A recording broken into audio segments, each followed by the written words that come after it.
A very good afternoon to you. Welcome to KTN Newsdesk. My name is Najma Ismail.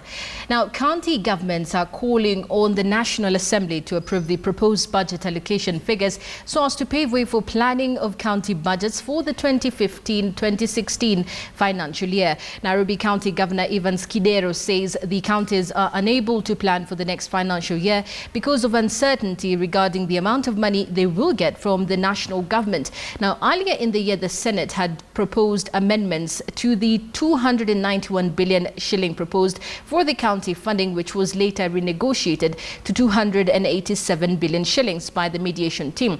However, the counties say that delays in approving the figures by the National Assembly could cripple their plans for the next financial year, saying that they said approvals should be done by tomorrow. The county governments are unable to conclude their budgeting process because they don't know exactly how much they are going to get. And this is going back for discussion in Parliament and for passage or non-passage on Wednesday, the 3rd. And it is our request as county governments, I speak on behalf of county government, that there should be a spirit of give and take, a spirit of dialogue, so that the bill, the revenue allocation bill, is passed tomorrow so that counties are able to conclude their development plans.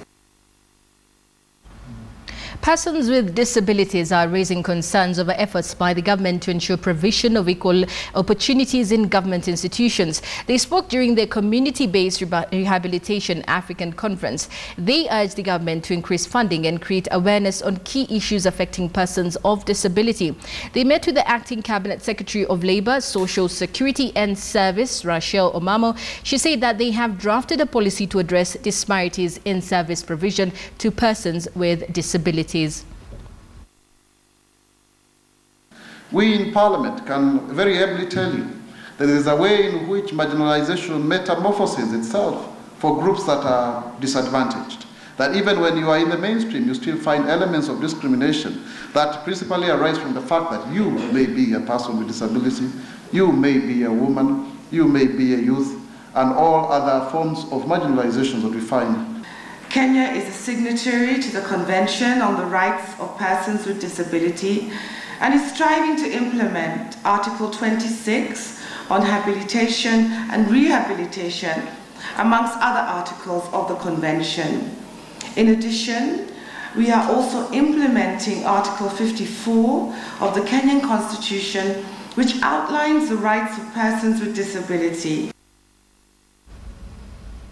Moving to Elgeyo Marakwet now, a blame game ensued yesterday during the Madaraka Day celebrations in Iten as leaders from Elgeyo Marakwet County argued over the destruction of forests in the area by sawmillers. This comes as the residents cry foul over the alleged wanton destruction of Kachebutwa forest by loggers, which is the area's water catchment. Leo ukienda huko karibu Emso River sinakatwa usiku na mchana, na hata malori inachukua logs mpaka usiku saa 3 ya usiku. Na mimi nauliza bwana commissioner, wewe mwenyewe tunaomba usimame kama commissioner na uangalie hayo mambo yasifanyika kwa Elgeyo Marakwet. So hiyo tutakaa chini kama viongozi na tutakuja na tutawaambia vile tutakuwa tumeamua, lakini yetu hatuna nia nyingine. Hatuna haja na kucontrol KFS, lakini yetu ni kuona kuwa miti imepandwa. To Mombasa now, hundreds of workers allied to Changamwe-based transport company earlier today held demonstrations in Mombasa to protest against alleged mistreatment by their bosses. The workers, who carried placards and chanted solidarity songs, made processions along major streets of the town, claiming that Hakika Transport Company had denied them the right to join a trade union.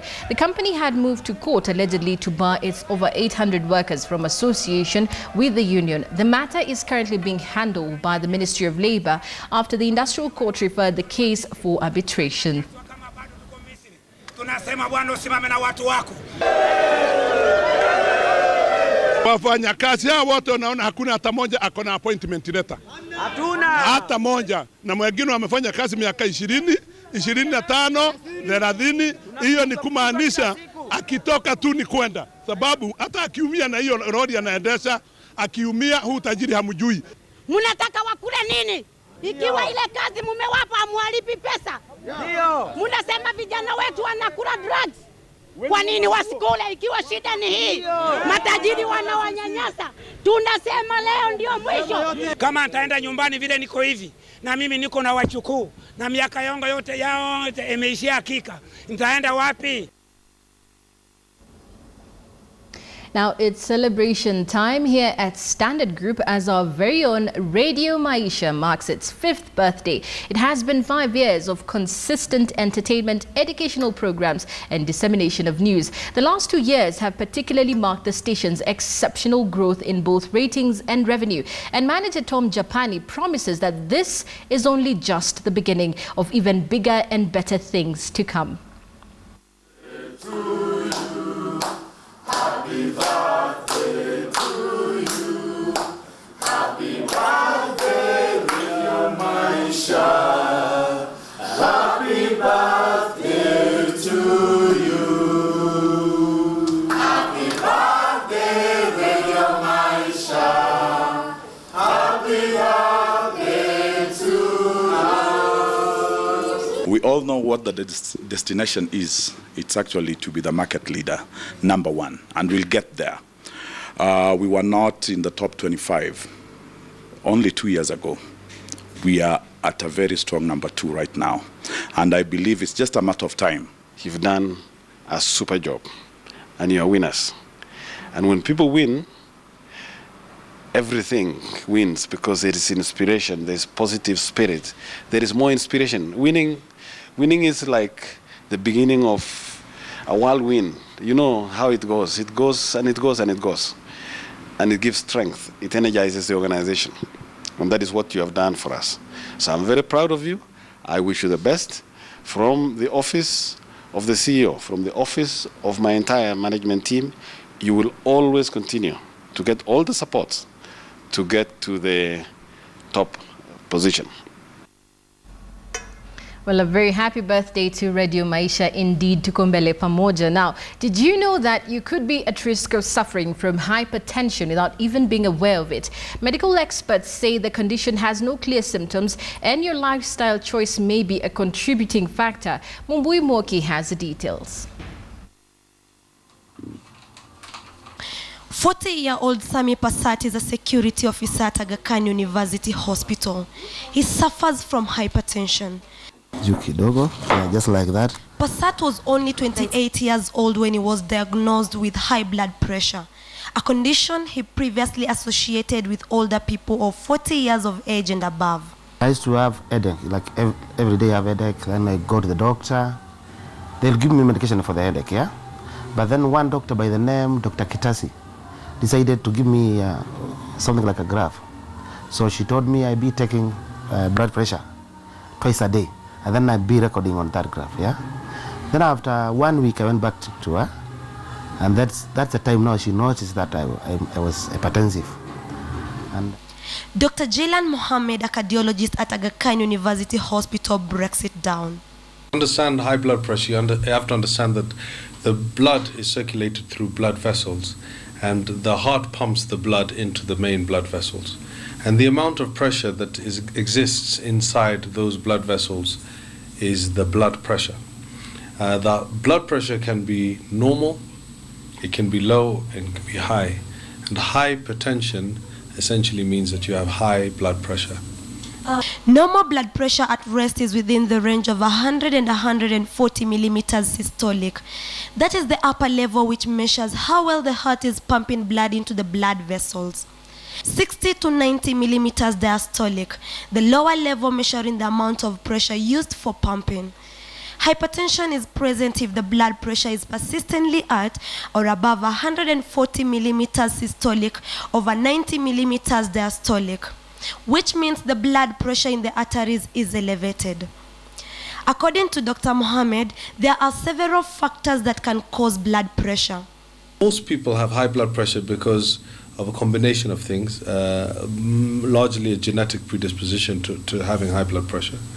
But your blood pressure can be influenced by other things like your size. If you're obese, then the blood pressure is higher, is generally higher. If you take a lot of salt, for instance, and you can have high blood pressure. If you're under a lot of stress or under a lot of tension, then you could have high blood pressure. I don't smoke. I used to drink a lot, but that was not the cause. Because she told me to stop drinking, I stopped for some time. And she realized that was not the cause. About the diet, I was not big as I am today. I was just around 77 kgs. So, okay, she told me to reduce. About 4 or 5% of patients have high blood pressure because there's an underlying condition with one of their organs. It could be that their thyroid hormone is excessively elevated. They're having too much of the thyroid hormone. It could be that they've got too much steroid in their body. It could be that their kidneys have got a problem that is preventing, the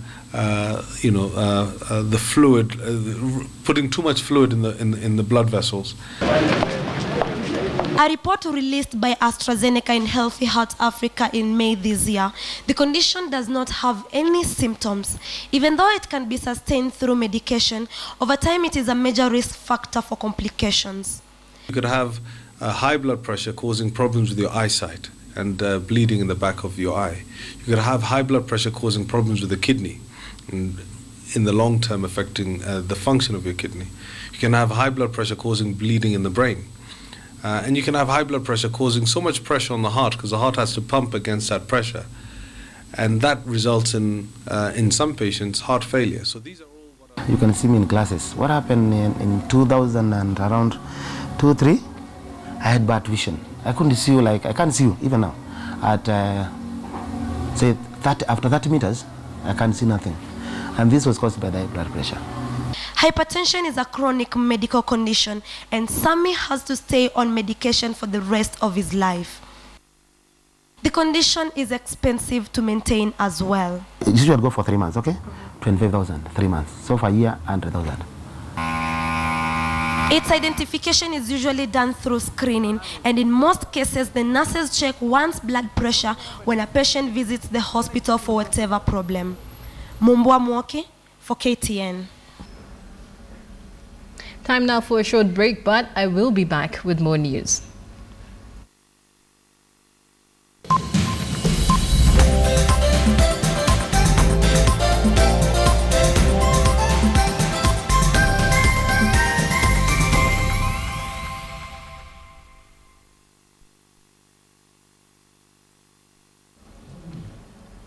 Welcome back to KTN Newsdesk. Now, the Kenya Revenue Authority says its iTax system of filing tax returns has transformed the tax landscape by making it more convenient for users who can now file their income tax returns far more easily.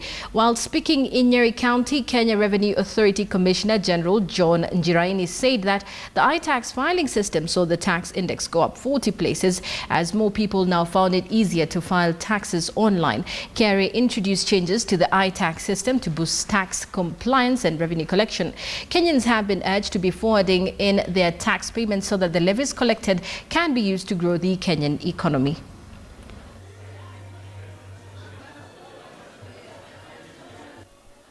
One of the very key things we tell people now, especially our clients, start looking up. When you start looking up, you will see the products that are failing, and you will be able to see the products that are actually performing well. So it's important as end users to be conscious, find distributors, get support, and you will never go wrong. And please, cheap is a bit expensive. So for those of you who are in business, and I believe that a number of you are in business, iTax removes the inconveniences that you used to have. It makes your lives much easier, and it affords your staff time to do the right things instead of going to waste time in KRA offices. Last year, we improved the country's paying taxes index by 40 places, from 146 to 102. And that was the single most important improvement in the country's doing business indicators.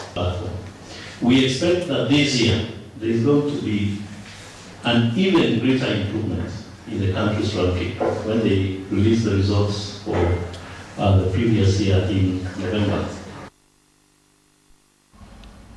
The Nakuru County government has proposed changes in the collection of cess with the money to go straight to the county. Cess on tea and coffee is currently remitted to the national government, but the county says this has been denying it revenue to fund development activities. According to Nyeri Governor Nderitu Gachagua, the move is aimed at giving the county a steady flow of income from its agricultural activities.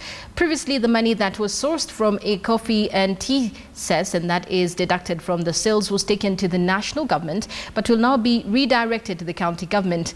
The national government had proposed a revenue share framework with the county over collection of the cess, but was yet to be agreed on. The county government is eyeing investment in roads as key priority, especially in tea buying centres and factories, to ease the market access.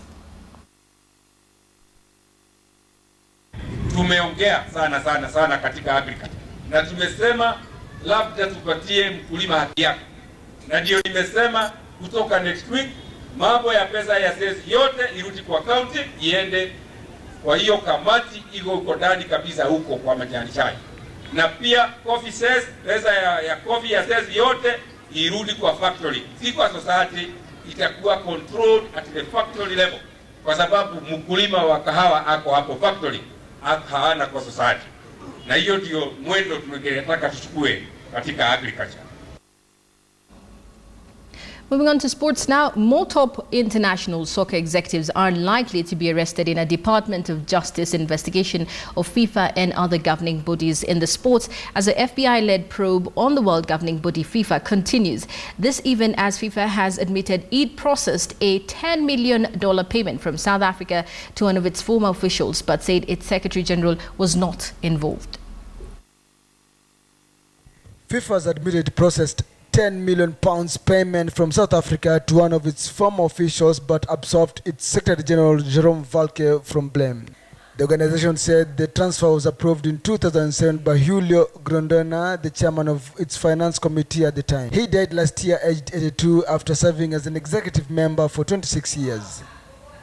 FIFA issued a statement after a report in the New York Times alleged Jerome Valcke was the high-ranking FIFA official mentioned in an indictment filed in the New York who made the transfer.